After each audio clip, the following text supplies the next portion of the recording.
Welcome back to this video. If you have Facebook account, consider to watch this video from beginning to the end and see how to simply access your Facebook account QR code. So let's see. But before we dive into the tutorial, if you find this tutorial useful and you are very new to this channel, remember click on that subscribe, turn on notification bell for more useful tutorial like this. So with that being said, let's get started. The very first thing you need to do is to head over to your Facebook. So I'm going to click on here to open up my Facebook account. Then after you open up your Facebook, next thing you need to do is to simply click on search icon right here. Then the next thing you need to do is to come to the search from the top.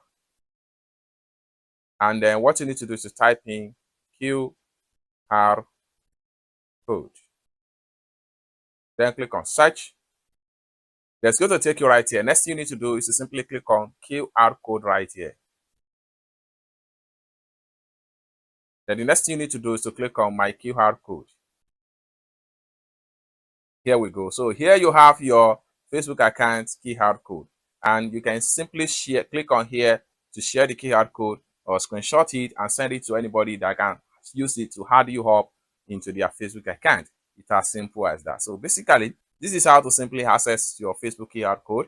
I hope you really got value for this video. If you find this video useful, give this video a big like, and also remember to subscribe to the channel, turn on the notification bell for more useful tutorials like this.